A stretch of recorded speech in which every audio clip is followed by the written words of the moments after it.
Teresa, consider it your first official act as my maid of honor. Tell the girls that Ethan and I are destined to spend eternity together as man and wife. I know Ethan loves you, Gwen. I mean, he's told me that. Teresa doesn't have to sign an affidavit. Nobody doubts Ethan's adoration for you in the least, Gwenny. Of course not. You and Ethan were voted the couple most likely to stay together forever at all your coming out parties. Exactly. Why on earth would he leave you for another woman? Well, all right, so you don't believe we're doomed. But who said anything about another woman? That's why men usually leave their wives, isn't it? But don't worry, Ethan's not like those other beasts. We hate to admit it, but out of all of our catches, you definitely win first prize. And just for that, you're all invited to our 50th wedding anniversary. Whitney! Whitney, Teresa didn't tell me you were here. I didn't know. Whitney, these are my best girlfriends from school. This is Whitney Russell, Teresa's very good friend. Whitney, this is Shannon and Muffy and Robin. This is Bunny and Squeaky and Buffy. Please join us. Oh, I can't, even though I would really love to. But I'm here to watch a tennis match.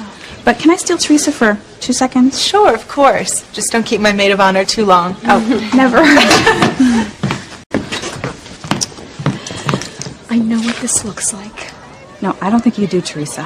What are you doing here with Gwen and the singing chipmunks? They threw Gwen a bridal shower and they wanted me to be a part of it. So I take it Ethan is still going through with the wedding. Oh, that's the amazing thing. Ethan decided that he loves me so much that he can't marry Gwen. He's calling off the wedding. Oh my goodness. Gee, Teresa, for some reason, I'm not buying that. He just hasn't had a chance to tell her yet. Teresa, give me a break, okay? Ethan is about to drop a bomb on Gwen, which is you. And you're sitting here opening bridal shower presents with Gwen. You have got to get out of here before she finds out that you have stolen her fiancé. What did you just say?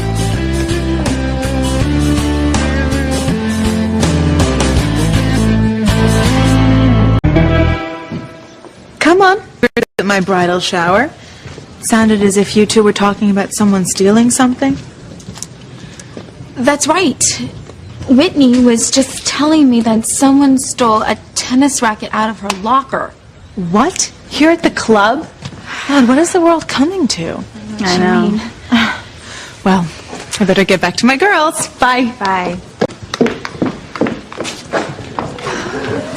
Was that close enough for you, Teresa? Look, you've got to get out of here right now.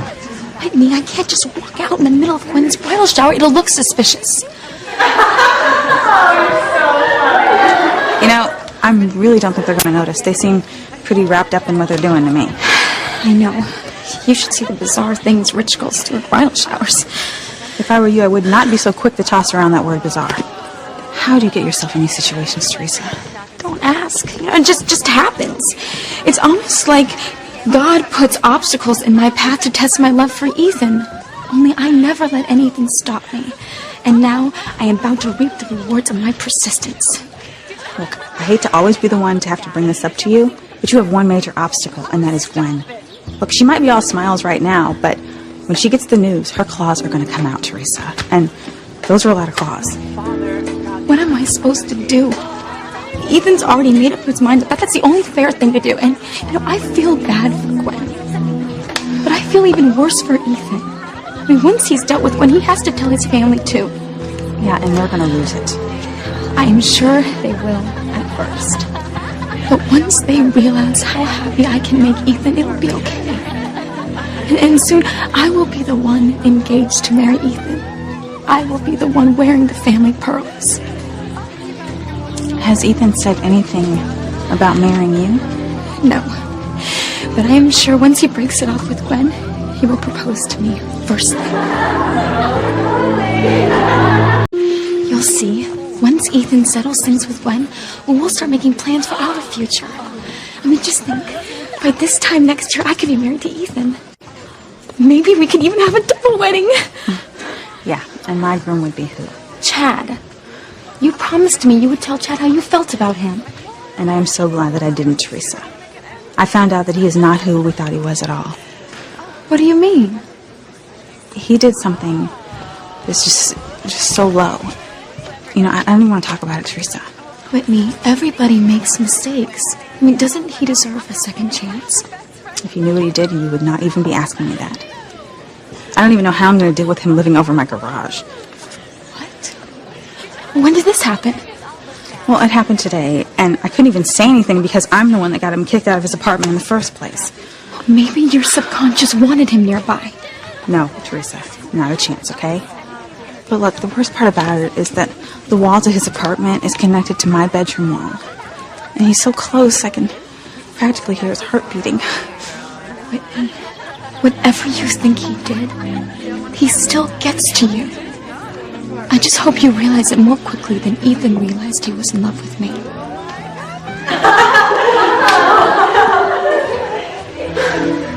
What I think you should do is I think you should call him and Oh, your families must be so thrilled. Oh, they are. Although I am getting a wee bit tired of hearing about the brilliant Crane-Hotchkiss business merger. I mean, why can't they just be happy for us? Because we're in love. Because that's the way it's always been done, and you know it. If it were up to your families, they'd probably insist that you get married even if you weren't in love. Ethan would never do that. I mean, he has a mind of his own, you know. That's why I am so happy, because I know he's marrying me because he completely loves me. You're sure he's not just saying that to make sure the whole thing comes off more smoothly? Absolutely not. I mean, anyway, it's more than what Ethan says, it's how he says it. I mean, tell them, Teresa, you've heard the sincerity in Ethan's voice 1,000 times. Yeah. Well, I guess we'll just have to take your word for it. Not necessarily. Who here has a cell phone with a speaker button? Oh, now you can all hear for yourselves just how much Ethan loves me. Hello? Darling, it's me.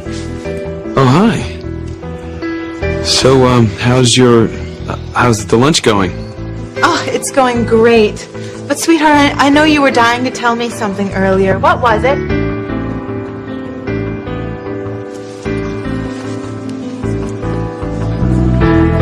Oh, I know you were frustrated when you couldn't finish what you started earlier, so tell me now. I got the feeling it meant a lot to you. Well, it does. I didn't want to tell you on the phone, but maybe... What kind of phone are you on? Cell. Am I on speakerphone? My voice sounds kind of weird.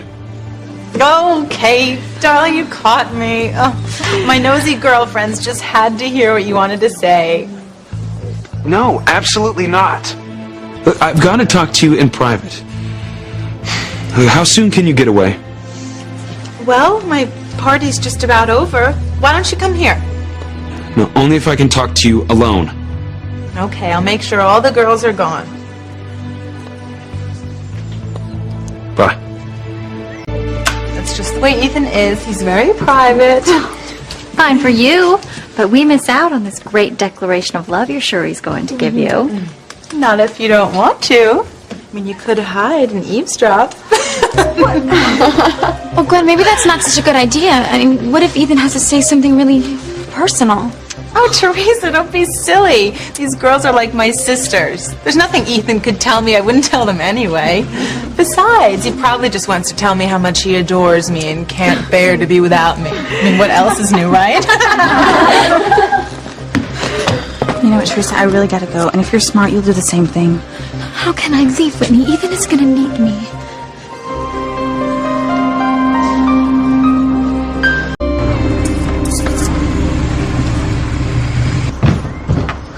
Hey. What you doing? Well, I'm going home. Well, come on. I'll give you a lift. Oh, so I see you got a old motorcycle for yourself? Gets me around. So, how about it? Look, honest. I don't bite.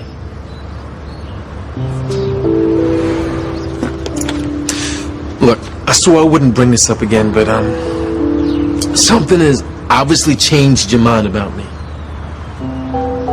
Would you mind telling me what it is?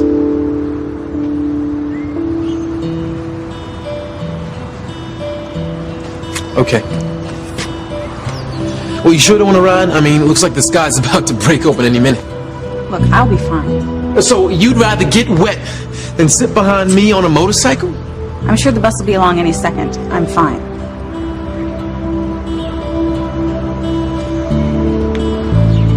Suit yourself.